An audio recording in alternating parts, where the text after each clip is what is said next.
we've had, this is now becoming controversial because everyone is saying, I want to run the pictures there once again. I mean, what's going on? The Congress party losing its nerve?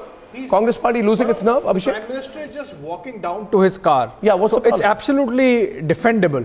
But it seems that the Congress party is trying to make a mountain out of a molehill. They are trying to get back at the election commission actually rather than the BJP. They've lost they've lost it actually. Any political party can approach the EC to request to not to show, but he's also a voter and a citizen of the country. Well, there is no bar on a voter from walking to the polling booth and walking out of a polling booth. Back to you his cannot car. blame him. He's walking back to his car. I don't but think. As I said, I don't it think seems it's that the Congress party is just trying to hit at the election commission rather than Narendra Modi. One. Controversy breaks out. Controversy breaks out. Controversy breaks out.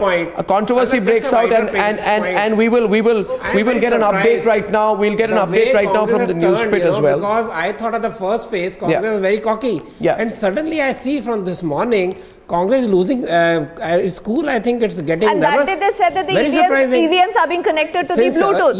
That is what they did that day. They had an EVM Kamana. Now today they are going after the election commission. Sudden loss of nerves. As if on cue, both Hardik and Congress, they have been kind of backtracking a bit. Exactly.